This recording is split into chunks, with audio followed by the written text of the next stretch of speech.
नमस्कार सभी EPS 95 pension धारकों का एक बार फिर से स्वागत है हमारे इस यूट्यूब चैनल पर। दोस्तों ईपीएस 95 पेंशन धारकों के लिए एक बार फिर से सुप्रीम कोर्ट से बड़ा फैसला निकल कर आ चुका है। जी हां दोस्तों, सुप्रीम कोर्ट से ईपीएस 95 पेंशन को लेकर एक बड़ी खबर आ चुकी है। जिस बड़ी राहत का, खुशखबरी का ईपीएस 95 पेंशन धारक पिछले 7 से 8 सालों से यहाँ पर लगातार मांग कर रहे थे, वेट कर रहे थे। आखिरकार ईपीएस 95 पेंशन धारकों के लिए बड़ी राहत सुप्रीम कोर्ट ने दे दी है। सुप्रीम कोर्ट ने ईपीएस 95 पेंशन धारकों की अन्य याचिकाओं को देखते हुए ईपीएस 95 पेंशन पर बड़ा फैसला सुनाया है। जी हां दोस्तों, ईपीएस 95 पेंशन धारकों के लिए बहुत ही महत्वपूर्ण फैसला एक बार फिर से सुप्रीम कोर्ट की तरफ से सामने आ चुका है। तो दोस्तों आज की इस वीडियो में हम आपको कंप्लीट जानकारी देने वाली हैं कि आखिरकार ये सुप्रीम कोर्ट का फैसला कैसे आया और सुप्रीम कोर्ट का फैसला क्या आया है, जिसके तहत दोस्तों 2004, 2006 और 2014 से पहले तथा बाद रिटायर्ड सभी पेंशन धारकों को अब कितनी पेंशन मिलेगी,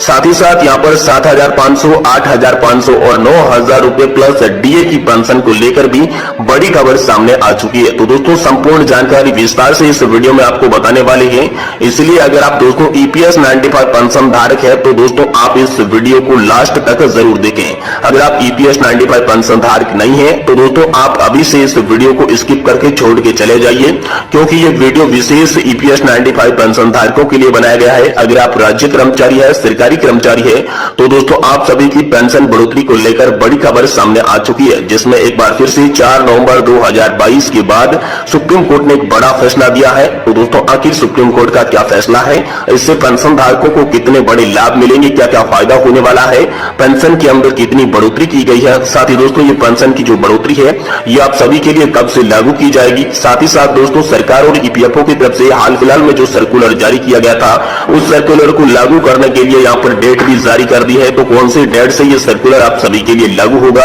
ये भी जानकारी आज की इस वीडियो में हम आपको विस्तार से बताने वाले हैं, इसलिए दोस्तों आप वीडियो को पूरा देखें। और इससे पहले दोस्तों आप हमारे चैनल पर पहली बार विजिट कर रहे हैं तो दोस्तों हमारे चैनल को आप सब्सक्राइब जरूर करें, साथ ही साथ वीडियो को लाइक करके अपने ईपीएस 95 धारक पेंशन धारकों के साथ शेयर जरूर करें, मित्रों के साथ शेयर करें। तो चलिए बिना किसी देरी के आज का ये वीडियो शुरू करते हैं और सबसे पहले जानते हैं कि आखिर सुप्रीम कोर्ट का फैसला कैसे आया, सुप्रीम कोर्ट ने क्या फैसला दिया और इससे ईपीएस 95 पेंशन धारकों को क्या बड़ा फायदा होगा, जिसके बाद हम सर्कुलर के बारे में बात करेंगे और इस सर्कुलर के आधार पर किन को कितनी पेंशन मिलेगी, और साथ ही हम बात करेंगे 2004, 2006 और 2014 के आधार पर अगर आप रिटायरमेंट होने वाले हैं तो दोस्तों आप सभी को कितनी पेंशन दी जाएगी, और ये पेंशन की जो योजना है दोस्तों इसमें क्या बड़ा फेरबदल किया गया है, आप सभी को ये जो सम्मान पेंशन देने की बात है ये कब से लागू की जाएगी, इन सब चीजों की तमाम जो बड़ी जानकारियां है वो इस वीडियो में हम आपको विस्तार से दे रहे हैं। तो चलिए दोस्तों सबसे पहले बात करते हैं सुप्रीम कोर्ट से आई बड़े फैसले की। तो दोस्तों एक बार फिर से सुप्रीम कोर्ट ने पेंशन धारकों की तमाम लंबित मांगों को लेकर फिर से बड़ा एक्शन ले लिया है,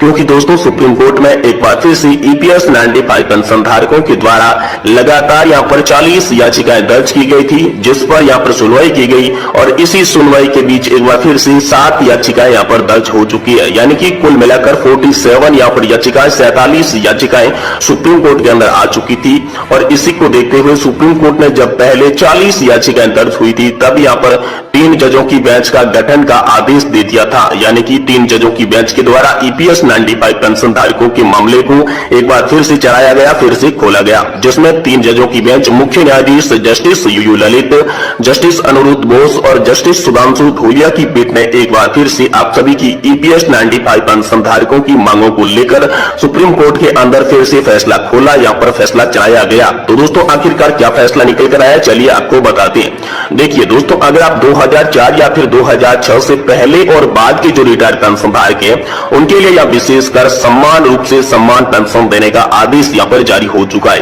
क्योंकि 2006 से पहले का एक रिटायर्ड पेंशन धारक था जिन्होंने यहाँ पर एक याचिका लगाई थी कि यहाँ पर जो सरकार और ईपीएफओ की ये जो भेदभावपूर्ण की नीति है इसे सुप्रीम कोर्ट जल्द से जल्द खत्म करे, क्योंकि संविधान में ये उल्लेख किया गया है कि देश के सभी नागरिक एक समान है, समान अधिकार सम्मान हक उन्हें मिलना चाहिए। तो इसी को देखते हुए 2006 से पहले का जो रिटायर्ड पेंशन धारक था उन्होंने यहाँ पर याचिका दायर की थी। तो इसी याचिका को लेकर मुख्य रूप से यहाँ पर सुनवाई की गई थी। बाकी की जो 47 याचिकाएं थी उन याचिकाओं पर भी यहाँ पर बातचीत की गई, बाकी यहाँ पर फैसले लिए गए। तो मुख्य फैसला यहाँ पर 2006 से पहले तथा 2006 के बाद रिटायर्ड सभी पेंशन धारकों को मिलेगी एक समान पेंशन को लेकर आया, जिसमें उन्होंने सुप्रीम कोर्ट ने यह बता दिया कि जो भी पेंशन धारक 2006 से पहले रिटायर्ड हुआ हो चाहे 2006 के बाद रिटायर हुआ हो, उन्हें पेंशन के धारक के लिए जो रिटायरमेंट की समय सीमा है 2006, इसके आधार पर कतई भेदभाव नहीं किया जा सकता। सरकार इस भेदभावपूर्ण की नीति को खत्म करे, इसके लिए सुप्रीम कोर्ट ने बाकायदा आदेश जारी कर दिया।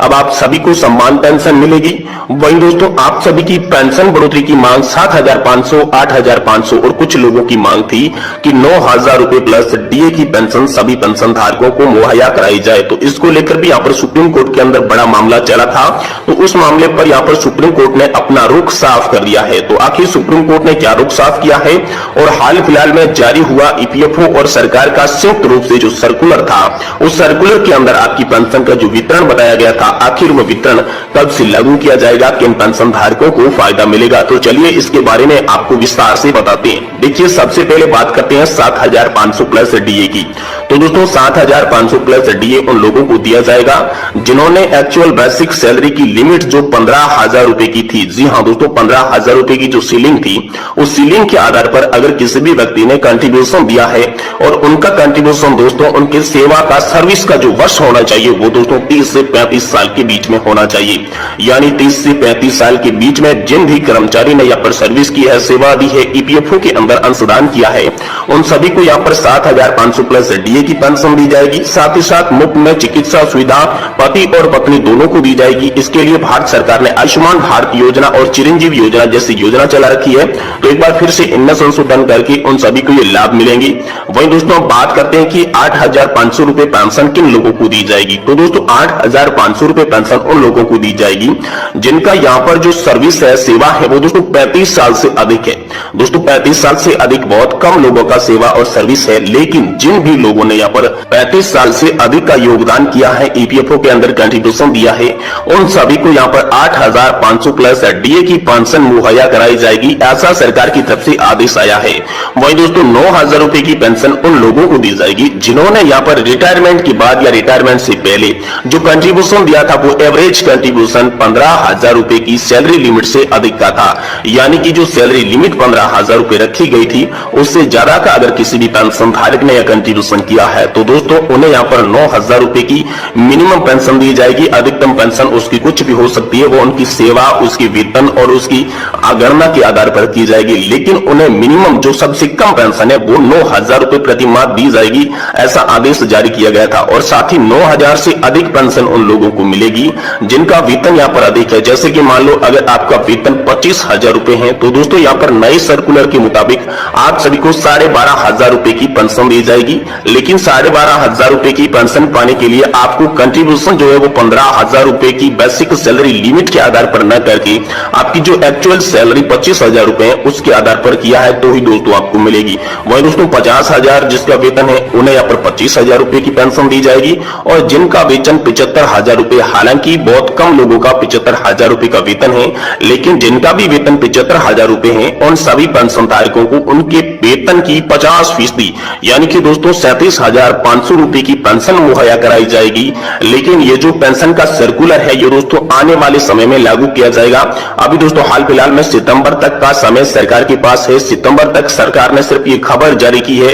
ऐसा कोई आधिकारिक तौर पर इसे लागू करने का आदेश जारी नहीं किया है। लेकिन ये सर्कुलर आप सभी ईपीएस 95 पेंशन धारकों के लिए चिंतन का विषय है। यहाँ पर चिंतन मंथन किया जा रहा है आप सभी के सर्कुलर पर कि क्या पेंशन धारकों को ये सर्कुलर लागू करना चाहिए, पेंशन धारकों पर वाकई में ये सर्कुलर सूट करता है। इन सब की खानबीन खोजबीन चल रही है। लेकिन एक बात फिर से आप सभी के लिए सामने आई थी कि संसद के अंदर जो वित्त मंत्री निर्मला सीतारमण ने एक संसदीय समिति जो गठन करने का आदेश दिया था, 3 यहाँ पर सदस्यों की जो बेंच गठित की थी, उसमें जो कि एनपीएस को सुधार के लिए जो समिति बनाई गई थी, उस समिति की रिपोर्ट दोस्तों आने वाले महीने में आने की पूरी आशा जताई जा रही है। जिसमें यहाँ पर कहा जा रहा है कि जो पेंशन धारक है वो एनपीएस को नहीं बल्कि ओपीएस को ज्यादा महत्व दे रहे हैं। वो किसी भी सूरत में एनपीएस को खत्म करके ओपीएस को वापस लाने के लिए तैयार करने की बात कर रहे हैं और इसी को देखते हुए यहाँ पर आगे आप सभी के लिए बहुत ही अच्छा समय आ रहा है दोस्तों, आम लोकसभा चुनाव 2024। जी हाँ दोस्तों, आम लोकसभा चुनाव 2024 को देखते हुए पेंशन धारकों ने तैयारियां कर ली है। पेंशन धारकों के अनेक संगठन जैसे कि दोस्तों एनएससी